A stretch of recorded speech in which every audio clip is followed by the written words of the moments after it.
राधे राधे मित्रों, आप में से कई लोगों ने प्रश्न किया दीपदान क्या होता है, दीपदान कैसे करना चाहिए। तो हम आज आपके लिए यहाँ पर लेकर आए हैं दीपदान से संबंधित जानकारी।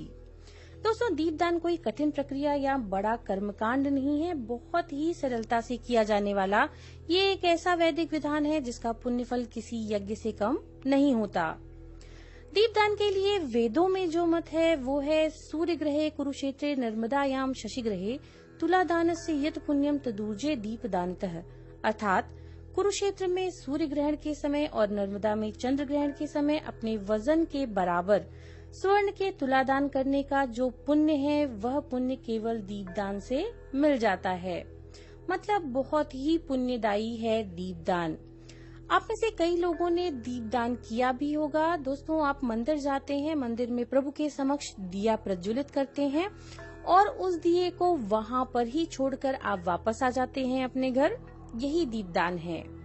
या फिर कार्तिक मास या किसी पुण्यदायी मास में आप पवित्र नदियों जैसे गंगा, यमुना, नर्मदा में दीपक प्रज्वलित करके प्रवाहित करते हैं।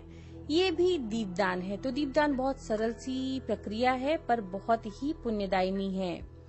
दीपदान का सीधा सा मतलब आप समझ सकते हैं कि आस्था के साथ नियम पूर्वक वैदिक तरीके से किसी योग्य स्थान पर दिया जलाना।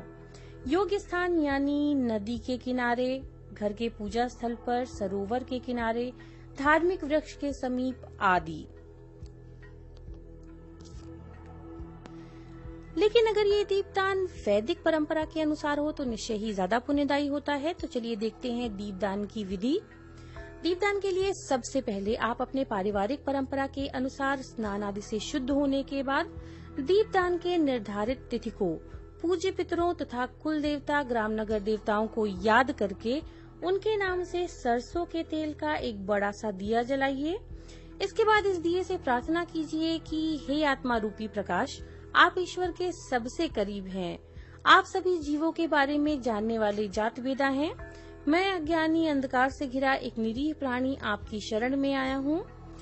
इसके पश्चात अपना नाम और गोत्र का नाम लेकर के दीपदान का संकल्प लीजिए। संकल्प के बाद अपना शिष्य भाव उन्हें अर्पित कीजिए। उसके बाद एक थाली में आपके लिए निर्धारित दीपदान की संख्या के बराबर दीपकों को रख लीजिए और साथ ही साथ दीप देव, सूर्य देव और अग्निदेव का ध्यान करें। इसके पश्चात प्रार्थना करें कि हे दीप, आप अंधकार का नाश करने वाले ब्रह्म स्वरूप हैं। मेरे द्वारा की गई पूजा को ग्रहण करें और ओज तथा तेज की वृद्धि करें।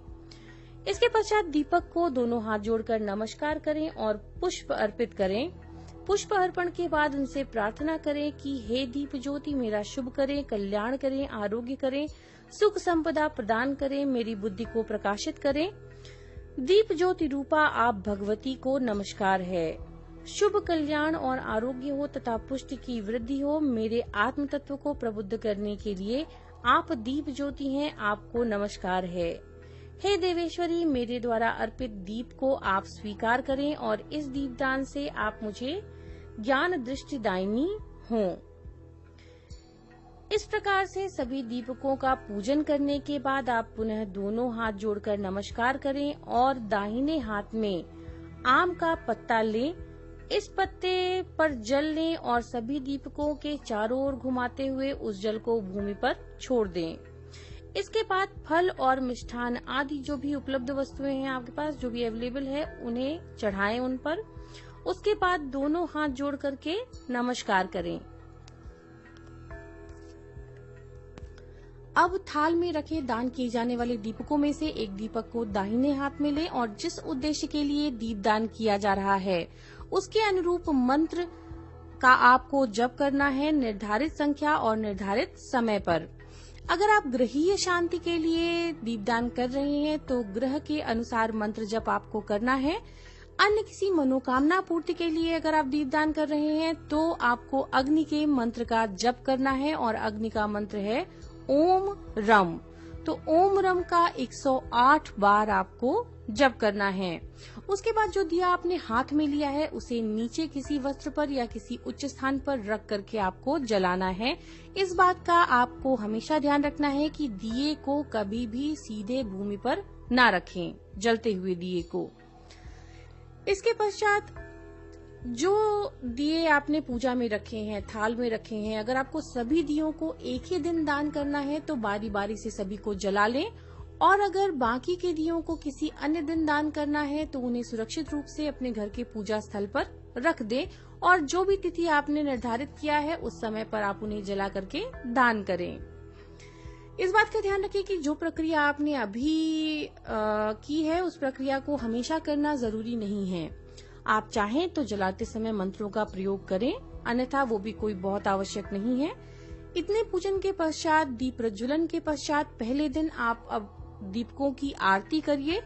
उसके बाद सभी दीपों को नमस्कार करें और प्रज्वलित दीपक को उसी अवस्था में छोड़ करके उठ जाएं।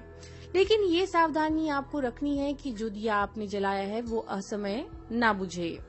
इसके बाद जो प्रसाद है उसे अपने परिवार में वितरित करिए।